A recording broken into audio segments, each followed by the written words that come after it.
जैसा कि आप लोग को मालूम ही है कि हमने पिछले क्लास में 10th का इकोनॉमिक्स शुरू किया है और पिछले क्लास में इकाई 1 को हमने पढ़ना स्टार्ट कर दिए थे।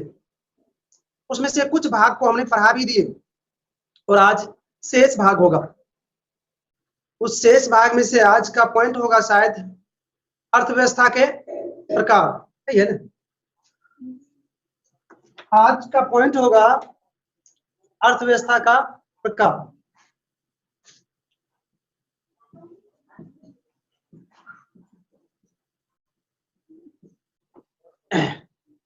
तो मैं बता दूं आप लोग को, पूरी दुनिया में समानतः 3 तरह की अर्थव्यवस्था प्रचलित है।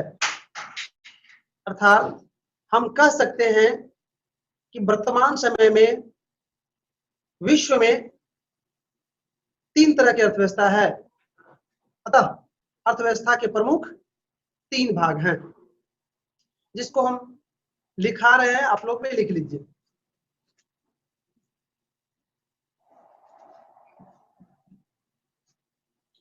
एक नंबर में है पूंजीवादी अर्थव्यवस्था।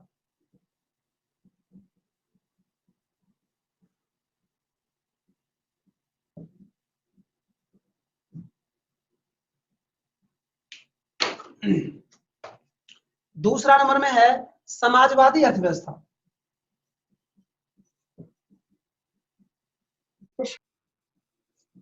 और तीसरा नंबर में है मिश्रित अर्थव्यवस्था।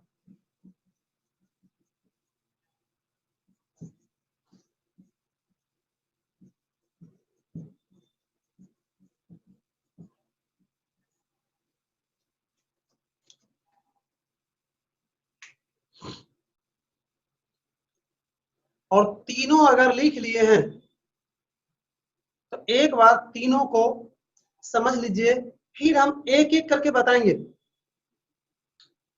बिल्कुल ध्यान से सुन लीजिए, एक बार पेन नीचे रखिए। पहला है पूंजीवादी अर्थव्यवस्था। इस अर्थव्यवस्था में क्या होता है, तो उत्पादन के जो साधन होते हैं, अर्थात उद्योग को हम ले सकते हैं। उद्योग के मालिक बनने का अधिकार निजी व्यक्ति को होता है। जिसके पास पैसा होती है वो उद्योग स्थापित कर सकता है। इसमें सरकार जो है उद्योग स्थापित नहीं कर सकते हैं। सरकार उद्योग का मालिक नहीं होते, एक भी उद्योग सरकारी उद्योग नहीं होती है। दूसरा है समाजवादी उद्योग, सीधा उल्टा। इस अर्थव्यवस्था के अंतर्गत जितनी भी उद्योग होती है, जितनी भी उत्पादन के साधन होती है, उसका मालिक सरकार होती है। इसका उल्टा, इसमें निजी लोग होते हैं, आम लोग होते हैं, इसमें सरकार होते हैं। और इसमें सरकार और निजी लोग दोनों होते हैं। अगर दिमाग में थोड़ा सा गहराई से आपने बिठा लिए होंगे तो तीनों कभी भूलेंगे नहीं। अब तीनों को एक एक करके आप लोग पढ़ लीजिए। पहले लिखिए पूंजीवादी अर्थव्यवस्था।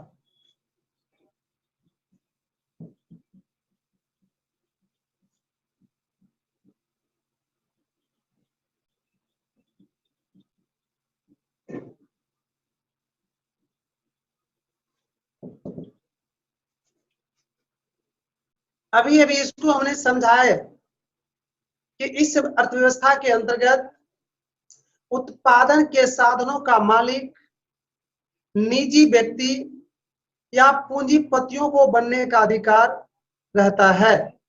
और इस तरह की अर्थव्यवस्था का हम उदाहरण ले सकते हैं अमेरिका। अमेरिका, जापान, ऑस्ट्रिया, ये सब देश में इस तरह की अर्थव्यवस्था है। अमेरिका में आज भी एक भी फैक्ट्री सरकारी नहीं है, सभी निजी व्यक्ति का है या पूंजीपतियों का है। अब इसको आप लोग नोट कर लीजिए। वैसी अर्थव्यवस्था जिसमें उत्पादन के साधनों का मालिक बनने का प्रावधान निजी व्यक्तियों को रहता है। साथ ही इसमें जो लाभ होता है उसका उपयोग व्यक्ति निजी लाभ के लिए करते हैं।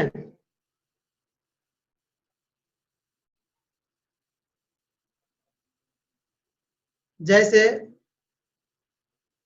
अमेरिका, जापान, ऑस्ट्रेलिया आदि देशों की अर्थव्यवस्था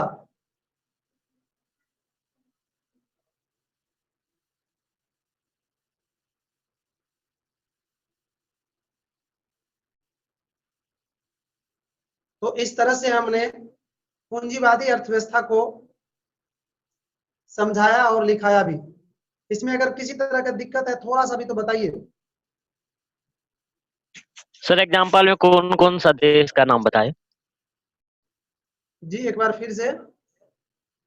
बोले सर उदाहरण में जो नाम बताए जैसे में वो कौन कौन सा देश है? America, Japan, Australia.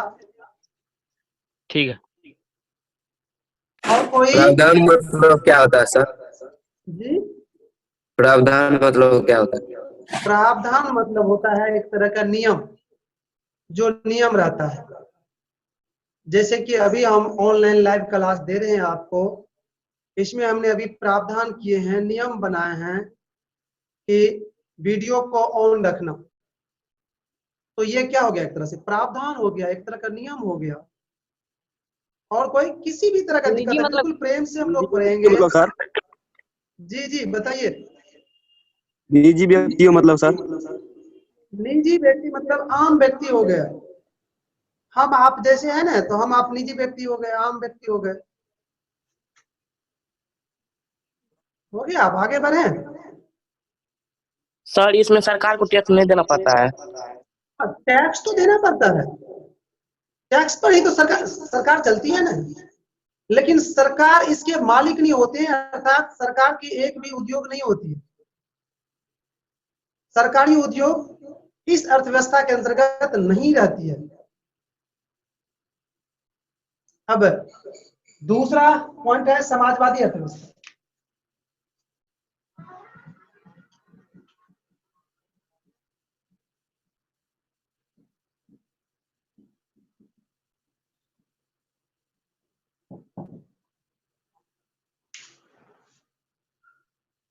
इसको भी नोट करने से पहले समझ लीजिए। बस इसमें पूंजीवादी अर्थव्यवस्था का विपरीत है। पूंजीवादी अर्थव्यवस्था में आम लोग, निजी लोग उद्योग खोल सकते थे, खोलने का उसको अधिकार रहता था। इसमें सरकार को उद्योग खोलने का अधिकार होता है, आम लोग उद्योग नहीं खोल सकते हैं। और इस तरह की अर्थव्यवस्था रूस में है, बगल में आपको चीन में भी है, क्यूबा में भी है, ये समाजवादी अर्थव्यवस्था। और इस तरह की अर्थव्यवस्था के अंतर्गत जो उद्योग सरकार की होती है, उससे जो लाभ होता है, सरकार उस लाभ को संपूर्ण जनता के विकास पर खर्च करती है। अब इसको आप लोग नोट कर लीजिए। वैसी अर्थव्यवस्था जहां उत्पादन के साधनों का मालिक बनने का अधिकार देश की सरकार के पास रहती है, उसे समाजवादी अर्थव्यवस्था कहा जाता है। पूर्ण विराम। इसमें जो लाभ होता है उसका उपयोग जन कल्याण के लिए किया जाता है। पूर्ण विराम देके जैसे लिखिए, चीन, रूस, क्यूबा आदि देश की अर्थव्यवस्था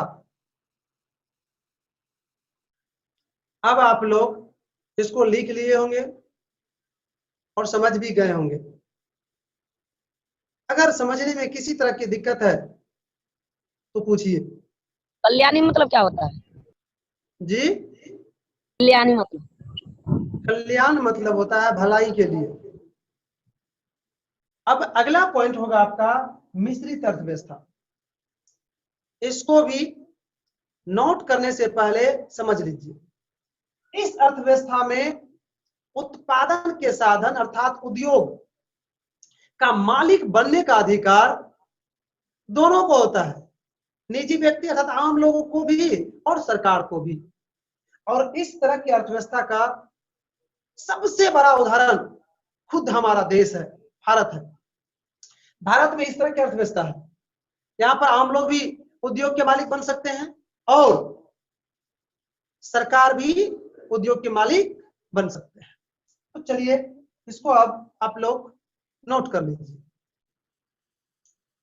वैसी अर्थव्यवस्था जहां उत्पादन के साधनों का मालिक सरकार और निजी व्यक्ति दोनों को बनने का अधिकार रहता है, उसे मिश्रित अर्थव्यवस्था कहा जाता है। जैसे भारत, पाकिस्तान आदि देश की अर्थव्यवस्था। तो इस तरह से हमने मिश्रित अर्थव्यवस्था को बहुत ही कम समय में समझाया और लिखाया भी। अगर अब इसमें किसी तरह का दिक्कत है तो आप क्वेश्चन कर सकते हैं।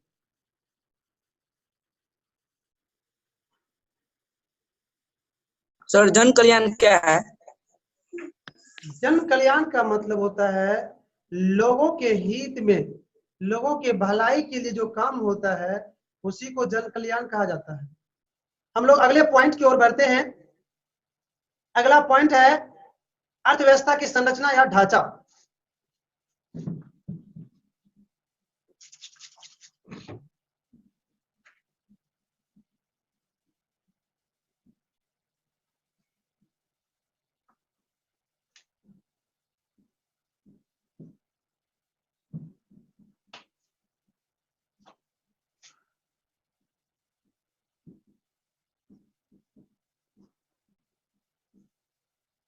अर्थव्यवस्था की संरचना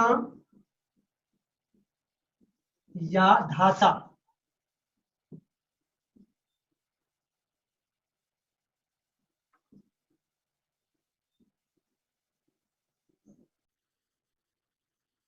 मेरे भाई, संरचना का मतलब होता है बनावट और ढांचा का मतलब साचा एक तरह से होता है। क्या साचा है उसका, अर्थात दोनों चीज एक ही हो गया। बनावट, अर्थव्यवस्था की कैसी बनावट है? तो मैं बता दूं आप लोग को, अर्थव्यवस्था के अंतर्गत संपादित होने वाली क्रियाओं के समूह को ही अर्थव्यवस्था की संरचना कहा जाता है। हमने पिछले क्लास में बताए थे कि बहुत सारे आर्थिक क्रिया होते हैं। जैसे अभी हम पढ़ा रहे हैं, ये भी आर्थिक क्रिया है। मैंने आर्थिक क्रिया बताया था कि जिस काम को करने के बाद आपको रुपया, पैसा या पुरस्कार मिलते हैं, वही काम आर्थिक क्रिया कहलाती है।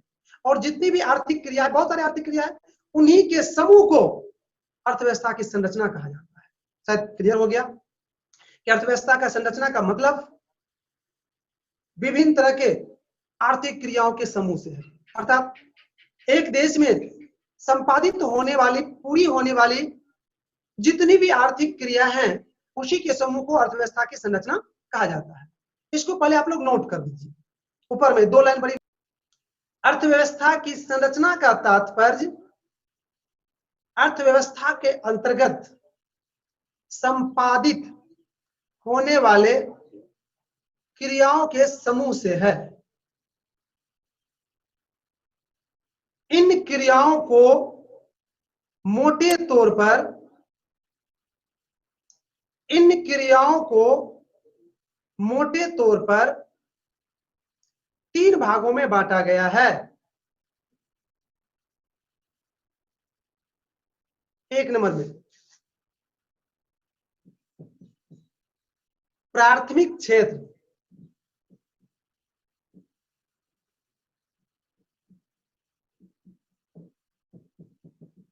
दूसरा नंबर में द्वितीयक क्षेत्र,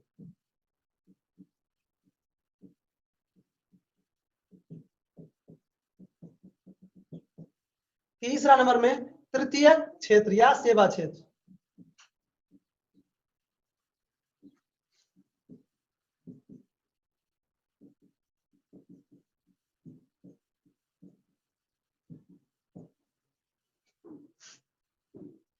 इसको आप लोग नोट कर लीजिए।